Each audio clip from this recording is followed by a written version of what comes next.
Vivre les transitions en mode tremplin et non en mode plongeoir.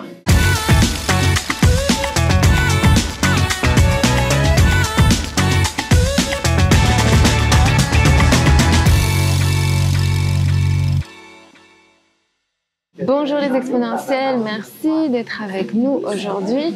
J'ai une invitée de marque que je vais vous présenter dans un instant, mais je vais vous inviter à vous abonner à notre chaîne YouTube si vous ne l'avez pas encore fait. Comme ça, vous serez les premières à voir nos prochaines vidéos. J'ai avec moi Anne Berceau. Merci Anne d'être avec nous. Anne est une femme très inspirante que j'ai le plaisir à recevoir aujourd'hui. Elle a fait un tas de choses et je suis sûre que son visage vous dit quelque chose parce qu'elle intervient très régulièrement sur la chaîne EMCI TV. Et elle et son mari font partie de l'équipe. Et Anne a fait également un master en théologie, des grandes études en France. Et elle est aussi épouse, maman. Donc tout un parcours qui du coup lui donne la capacité de nous donner des conseils, des idées, des astuces. Moi, ça y est. Ouais. Et aujourd'hui, je lui demande de nous parler sur les transitions de la vie, parce que les transitions de la vie, j'en ai connu, mais tu en as connu aussi. Ouais, beaucoup. Et en fait, le titre qu'on a vu, c'est tremplin et non plongeoir. Donc je suppose que vous voyez un peu l'idée. Comment on peut les vivre en mode tremplin, que ça nous propulse et plutôt éviter que ça nous plonge, que ça nous fasse sombrer. Il y a un risque. C'est ça. Déjà, Anne, qu'est-ce que tu peux nous dire? C'est quoi les grandes transitions qu'on peut connaître? Il y a deux types de transitions dans la vie d'une femme. Il y a des transitions qui sont tout à fait prévisibles, des prévisions qui sont standards dans la vie de toutes les femmes. Ça va être par exemple le mariage, ça va être l'arrivée des enfants, ça va être la retraite, la ménopause, le départ des enfants de la maison.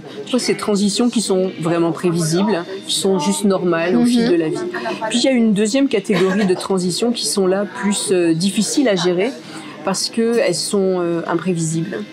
Alors là, on va parler de chômage, de deuil, de peut-être déménagement imprévu, immigration ou déplacement pour certaines femmes peut-être qui nous écoutent, qui ont été déplacées par exemple par la guerre. Donc ça, c'est des transitions majeures de la vie qui vont être très imprévisibles, qu'il va quand même falloir gérer pour pas justement, comme tu disais en préambule, qu'elles nous fassent plonger. Il va falloir savoir les gérer et se relever vite de ces transitions-là. Sur les transitions dont tu as parlé qui sont prévisibles, quelles sont les forces, les particularités de chacune, les défis, mais surtout comment on peut en retirer le meilleur finalement? On va en retirer le meilleur si on les a anticipées. Elles sont facilement anticipables. Il faut anticiper en fait. Il ne faut pas juste les voir arriver. Bon, l'arrivée des enfants, c'est sûr que au minimum, on va avoir 9 mois pour se préparer. Il va falloir y réfléchir. Récemment, je parlais à ma fille. Elle me disait qu'elle a 2 enfants et elle a une amie qui est enceinte de 8 mois et qui n'a toujours pas réfléchi à l'arrivée du bébé. Elle disait toutes les femmes y sont passées, quand il arrivera j'aurai le temps de voir venir. Et elle me disait au téléphone cette semaine, elle me disait, tu sais maman, je me fais un peu de soucis pour elle parce qu'elle a absolument pas anticipé le virage. C'est une femme très très active de carrière et elle dit elle va trouver bizarre, elle va vraiment se prendre le mur en pleine vitesse là, parce que elle a pas anticipé. Donc il faut anticiper vraiment. Il faut vraiment anticiper et ça c'est pour chacune des transitions. Départ des enfants, c'est facile à anticiper, tu sais, ils arrivent vers 17-18 ans, tu sais que ça va arriver rapidement, donc il faut t'y préparer. La retraite, on s'y prépare, on n'attend pas la dernière semaine de travail pour se dire qu'est-ce que je vais faire après. Donc les transitions, si on veut bien les gérer, et ça c'est un conseil pour toutes les transitions, c'est de les anticiper, d'y réfléchir, de les mûrir, peut-être même d'écrire. On peut prendre un cahier puis réfléchir à la manière dont on va, les défis qu'on pense rencontrer, la manière dont on va les gérer, parce que on se met face à soi-même et puis ça permet de prendre un peu de recul par rapport à ce qui va se passer. Mais alors, quand justement ça traite du deuxième type de transition qui sont, elles, imprévues, comment on fait pour les vivre? Il y a déjà une chose, c'est que quand on est au début de sa vie, il faut se dire que la vie ne sera pas un long fleuve tranquille, pour reprendre une expression courante. c'est certain qu'il y aura des transitions, des imprévus. Ça ne veut pas dire que ce sera forcément des choses malheureuses, mais il va y en avoir. C'est le propre de la vie d'être faite d'imprévus. Ah oui, et donc on peut déjà anticiper qu'il y aura des imprévus, même si on ne sait pas lesquels. Finalement. Voilà. Et puis maintenant, quand elles arrivent, il faut prendre soin de soi, se mettre en priorité, quelle que soit la transition imprévue qui s'est produite, parce que en dernier recours, c'est nous-mêmes qui portons notre vie. C'est personne d'autre qui va la vivre à notre place.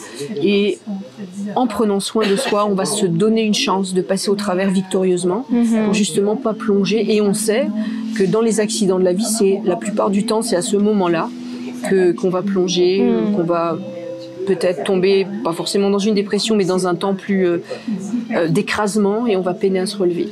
Donc il faut prendre soin de soi en premier ressort. Et quand je dis prendre soin de soi, c'est de manière vraiment holistique. C'est vraiment, prends soin de ton alimentation, tu fais du sport, tu prends soin de toi, tu fais attention à ton sommeil.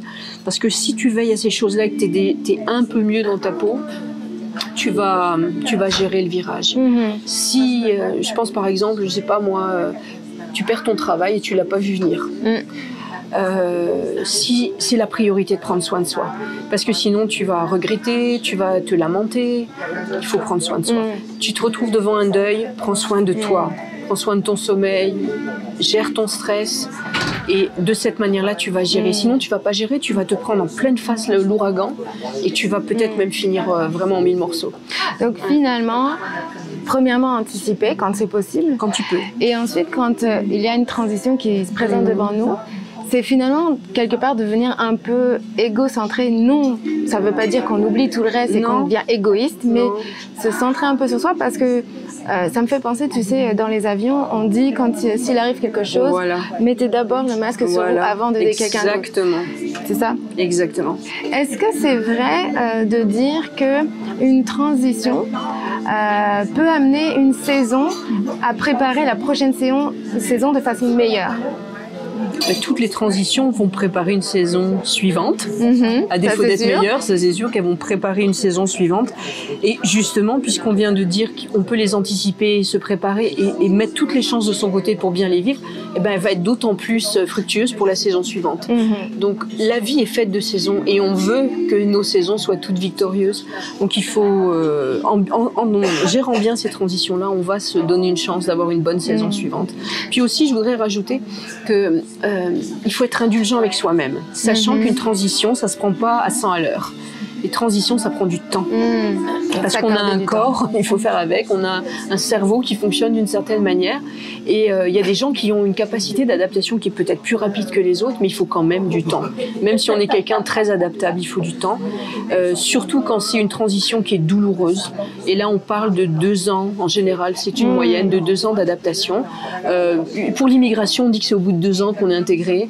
Quand on vit un deuil, on dit que c'est au bout de 2 ans qu'on a vraiment fait son deuil. C'est une moyenne. Un divorce, on dit qu'il faut aussi 2 ans pour s'en relever. D'une manière générale, plus ou moins, il nous faut une période de 2 ans pour se relever. Et il faut être indulgent avec soi-même. Une transition, ça va nous demander du temps. Il faut laisser le temps au temps pour que la transition se passe. Ok. Donc, finalement, de ce qu'on retient là, pour vivre en mode tremplin, il faut anticiper. Il faut penser à soi. Quand le sol est déstabilisé, là, comment je fais pour me protéger, voilà. Et puis, avoir cette notion de temps, accepter qu'il va falloir prendre du temps. Prendre du temps. Puis il y a aussi un autre élément qui est crucial, c'est la façon dont on va prendre les choses. Si on se victimise, qu'on se dit « Oh, pauvre de moi, qu'est-ce qui m'arrive? Mes enfants sont partis, je vais être seule », on va mal le vivre. Ce qui va être déterminant dans notre réussite, dans la réussite de la saison qui suit, ce qui va être vraiment crucial, ça va être de cultiver le bon côté des choses, sachant que toutes les transitions, même si elles sont occasionnées par un événement malheureux en apparence, on peut toujours transformer en bon. Ça va dépendre de notre attitude. C'est pas l'extérieur qui va venir nous aider, c'est nous-mêmes qui, par notre attitude, allons transformer quelque chose de douloureux en quelque chose de bon. Est-ce que tu peux nous donner un exemple justement par rapport à ça? Dans toutes les situations, il y a forcément quelque chose de bon. On a parlé du départ des enfants, quand les enfants arrivent à l'âge adulte, et je connais beaucoup de femmes qui ont sombré dans une espèce de déprime latente et puis qui s'en sortent jamais vraiment, en se victimisant, en se lamentant. on peut transformer ça en bon, parce que de toute façon, c'est la normalité, c'est l'ordre des choses. Et puis, justement, faisant des nouvelles choses, en ayant des nouveaux rêves, en ayant des nouvelles oui, c'est l'occasion de découvrir. Et souvent, si tu parles à des femmes qui ont vécu la douleur du divorce, souvent, elles se sont prises en main et puis après cette période de deuil difficile, elles se sont vraiment ressaisies puis elles ont fait quelque chose de bon de leur vie. Donc c'est ça, entretenir vraiment quelque chose de positif et toujours se dire que dans toute situation, même apparemment négative, on peut en sortir du bon, ça va dépendre de soi. C'est pas les autres qui vont changer notre situation, c'est nous-mêmes qui par notre attitude allons tout changer. Mais dans ce que tu dis, finalement, une clé que j'entends, c'est il ne faut pas rester sur le passé. Non. Il ne faut pas rester sur ce qu'on a connu, parce que ce qu'on a connu n'existe plus. Donc c'est vraiment se projeter vers l'avant, ça. Oui, mais il faut quand même se laisser du temps et être indulgent avec soi, comme j'ai dit, parce que en voulant passer trop vite à l'étape d'après, il ne faut pas passer trop vite. Ouais. Si tu passes trop vite, ça va te rattraper. Donc il faut être indulgent avec soi, puis se laisser un peu de temps au début pour avaler la pilule, vraiment l'avaler. Quand c'est quelque chose de douloureux, mais même quand c'est quelque chose de positif. Par exemple, quand on immigre, toi tu as immigré au Canada, moi aussi, c'était quelque chose qui était joyeux, on l'anticipait, on était content, mais il a fallu quand même gérer le virage. Et il faut se laisser du temps de s'adapter, et puis c'est normal d'avoir un temps de flottement dans toutes les transitions. Il faut être indulgent avec soi-même, mais pas trop. Il faut être indulgent, se laisser du temps, mais au bout d'un moment, il faut se ressaisir et on passe à la suite.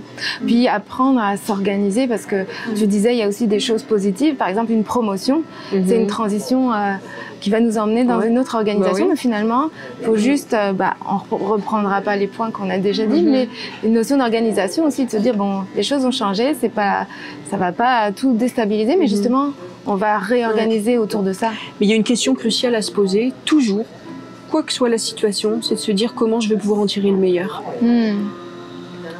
N'importe quoi. C'est ça. Je vais pouvoir en tirer du bon, alors puis prendre un temps de recul, peut-être écrire. Moi j'aime bien le fait d'écrire, ça nous permet de prendre du recul sur les situations, de réfléchir, de se faire comme un miroir, dire voyons, puis l'écrire. Qu'est-ce que je vais pouvoir sortir de bon de tout ça? Et puis se forcer à trouver le bon et à le noter le bon. Ouais.